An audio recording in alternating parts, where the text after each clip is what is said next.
Les amis, j'ai pris quelques minutes pour vous parler aujourd'hui d'un grand tzaddik que peut-être pas beaucoup de monde a connu.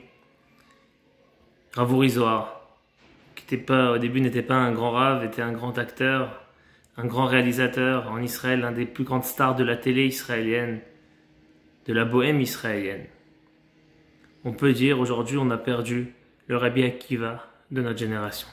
Rabbi Akiva c'était un homme qui n'avait pas du tout de lien avec la Torah, qui était anti-Torah et qui est devenu le plus grand rave d'Israël. Peut-être Rav Uri Zohar n'est pas devenu le plus grand rave, mais dans notre génération, c'est l'homme qui est revenu de plus loin, de très très loin. L'homme qui était sur la tête du monde, des sommes folles, tout l'argent, tous les honneurs.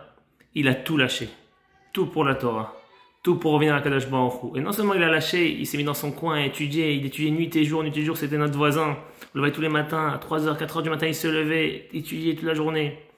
Il s'est battu pour que les Juifs en Israël, les Juifs du monde entier reviennent à la Torah, que chaque enfant sorte d'une école qui n'est pas une école qui va selon la Torah, le mettre dans des écoles pour le rapprocher de la Torah. Il s'est battu pour le peuple juif, il pleurait pour le peuple juif. Il priait pour le peuple juif et il tapait dans les maisons pour aller ramener chaque enfant, chaque jeune et même pas jeune à la Torah.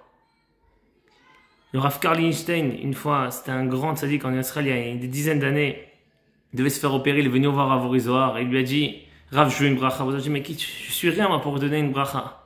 Il dit: Rav, je suis venu dehors de Jérusalem, à Jérusalem pour prendre une bracha de vous, Rav Uri. Vous avez dit: je donne pas de bracha. Il dit: mais regardez, vous savez pourquoi je suis venu donner une bracha, demander une bracha? Parce que tous les jours je passe sur une grande route, autoroute en Israël, Géa, ceux qui connaissent, à côté de Tel Aviv, Nebrak, et là-bas il y a un grand panneau. Et sur ce panneau il y a écrit Achrei Hakol, énorme, un grand panneau, c'est quand les pubs sur les tours à Tel Aviv. Achrei Hakol, après tout. Galé lanu Hakol. Uri Zohar est écrit. En grand, après tout, Achrei Hakol. Galé lanu Hakol, dévoile-nous tout. Madoua azavta et Hakol. Pourquoi t'as tout lâché? Rav Uri Zohar, il a tout lâché, il avait toute la gloire du monde, il a tout lâché pour la Torah. Aujourd'hui, il nous a quitté 86 ans. C'est vrai que c'est pas jeune, mais c'était quand même, on n'attendait pas. C'est quelqu'un que, quand il a commencé à faire tchouva, il est allé chez Baba Salé pour demander une bracha, pour qu'il puisse faire une meilleure tchouva. Baba Salé lui a dit: c'est toi qui vas me donner une bracha. C'est toi qui vas me donner une bracha. Un homme qui lâche tout comme ça, que tout le monde a critiqué, qui a marié tous ses enfants dans la Torah, tous ses petits-enfants, qui a rapproché énormément de monde. Il a commencé, vous savez par quelle mitzvah? Par la mitzvah d'attacher d'abord le pied droit, la chaussure après le pied gauche, d'allumer les nérodes de Shabbat. Il a dépensé tout son argent. Vous savez pourquoi?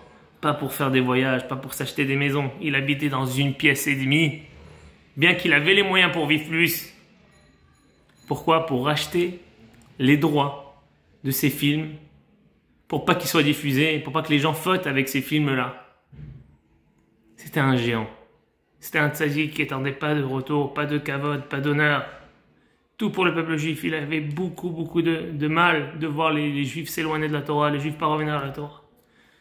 À cette veille de Shavuot où il nous a quittés, on devrait, Bezrat Hashem, se renforcer, à plus étudier, à plus se rapprocher de nos frères. Et Bezrat Hashem, que d'où il est, il nous protège et il nous envoie rapidement la Géoula Shlema. Des bonnes nouvelles à tous.